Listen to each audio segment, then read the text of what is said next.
So, Stephen, just looking at the crime statistics as they came out that show, a decline in certain crime categories, such as robberies in the homes, albeit marginally, but also showing an increase in terms of other crimes, such as bank robberies, cash-in-transit heists.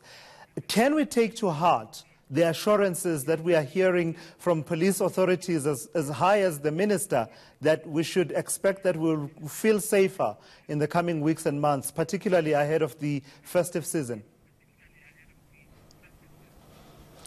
Good afternoon. Yes, I always say that it's up to the individual to take safety into his own hands. We've become so complacent over the years, and listening to advice like that was said just now about being safe over the festive season. But, listening to what the Brigadier said, it doesn't always mean that I can go out and expect to be safe and to be surrounded by a mass amount of police officers. There's a huge shortage of police officers in the country. We all know that. But it's up to the individual to make sure that he ensures his safety is, and that of his family is priority. We've seen too many opportunistic crimes happening around the country, and if the citizens, play the game with and assist the SAPS in taking their safety a little bit more serious, then the SAPS would be able to concentrate on the more serious and violent crimes happening. Focusing then for a moment, Stephen, on the upcoming festive season, right? If we are to perhaps start taking more responsibility for our own safety, perhaps we need to understand the characteristics of this crime upsurge that does happen around this time. What drives this upsurge in your experience? Well, we must understand that, over the festive season, there's a lot more money flowing around. People are receiving bonuses, people are leaving work, factories are shutting down, and there's a lot more travel going around.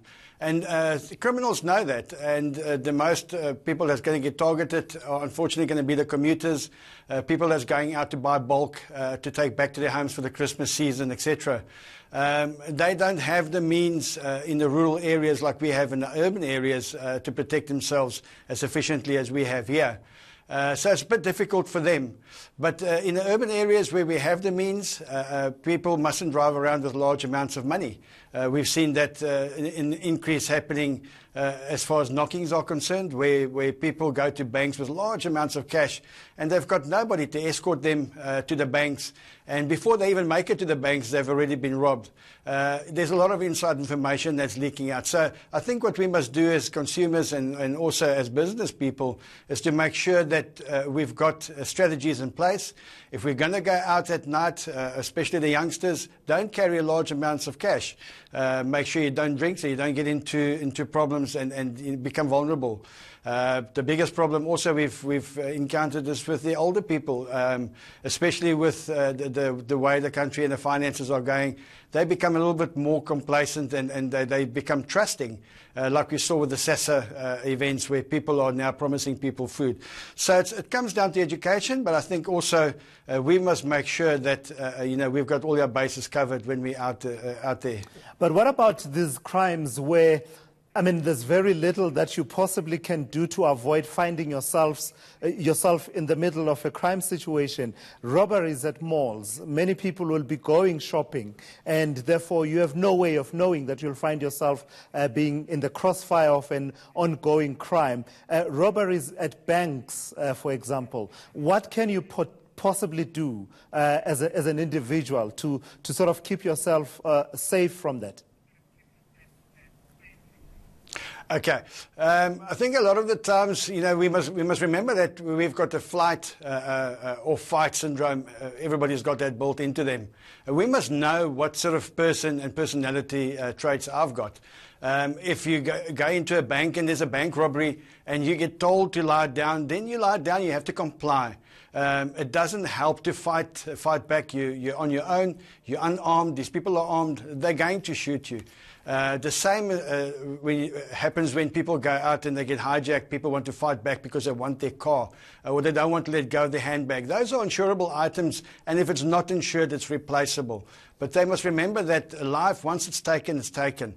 So The other thing that we must remember that, and it's not a nice thing to always say to people, but be prepared, mentally prepared. You've got to anticipate that when you go out today, the chances of you becoming a victim of crime is almost 80% in this country. So you've got to be mentally prepared and put a plan in place and say to yourself that this is what I need to do when the situation arises.